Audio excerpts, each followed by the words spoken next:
Свою любимую собаку старик похоронил еще 2 года назад в лесу под старым деревом.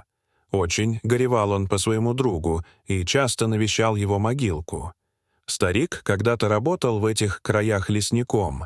Правда, от дел он уже давно отошел в силу преклонного возраста и спокойно жил на пенсии. А год назад умерла его жена, и остался пожилой мужчина совсем один в своем стареньком доме. Эта неделя выдалась у старика очень неприятной. Коза сорвалась с веревки и пропала неизвестно куда.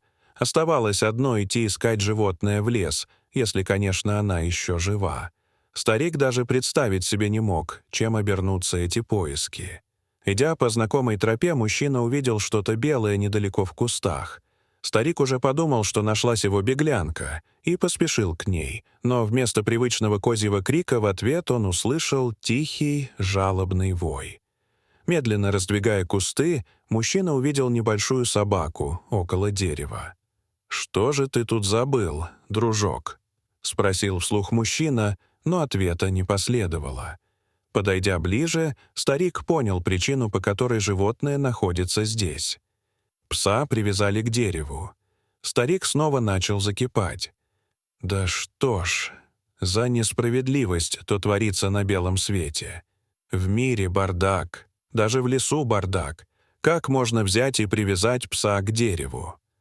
Старик был зол на весь мир. Подойдя ближе к собаке, мужчина начал развязывать животное, но вдруг взгляд его упал на белый конверт, на котором сидела собака. Медленными движениями старик взял конверт и начал его открывать. Внутри было письмо, которое было подписано детским почерком.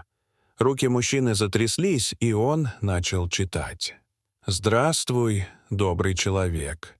Если ты читаешь это письмо, то я надеюсь, что ты действительно хороший человек, раз подошел к моей собаке.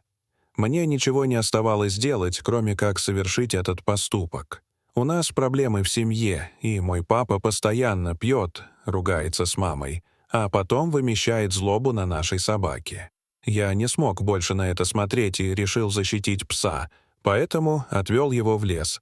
Пожалуйста, заберите султана к себе».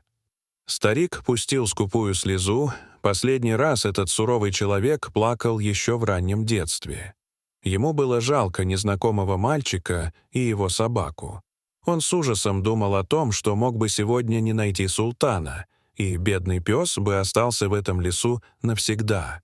Ребенок в силу своего возраста не подумал об этом. Он считал, что все делает правильно для своего друга, и собака обязательно попадет в хорошие руки. Старик быстро отвязал пса, одной рукой взял поводок, а другой нежно погладил султана по голове. «Козу завтра пойду искать, а сейчас надо срочно покормить эту собаку», — подумал старик. Коза на следующий день вернулась домой сама. В доме у старика началась новая тихая, размеренная жизнь. С тех пор прошло несколько лет. Здоровье старика в последнее время стало подводить. Все чаще у его дома дежурила скорая помощь, все реже он ходил гулять с султаном в лес. Даже в магазин за продуктами пожилому мужчине было трудно дойти. И вот как-то раз возле магазина появился султан один, без своего хозяина. Продавщица сперва хотела прогнать собаку, но потом увидела, что пес держит в зубах клочок бумаги. Это была записка от старика и вложенные туда несколько купюр. С тех пор так и повелось. Когда старик хворал, то пес приходил в магазин за продуктами для своего хозяина и для себя. Все местные жители любили и восхищались этой благородной собакой. «Настоящий хозяин в доме и помощник», — говорили они, видя султана, идущего по дороге с пакетом продуктов. Соседи всегда знали, что старик болен, и спешили к нему на помощь, помогали ему по хозяйству, покупали для него лекарства, ведь в аптеку султана с запиской не пошлешь. В один из зимних морозных дней на пороге магазина снова появился султан. Только привычной записки у него не было. Собака металась по магазину и громко скулила. Гриша, муж продавщицы, подошел к нему, погладил по голове и попытался успокоить. Потом выглянул в окно и стал всматриваться вдаль. Смутная догадка омрачила его лицо. Со стариком что-то страшное случилось. Не зря пес прибежал и мечется по магазину.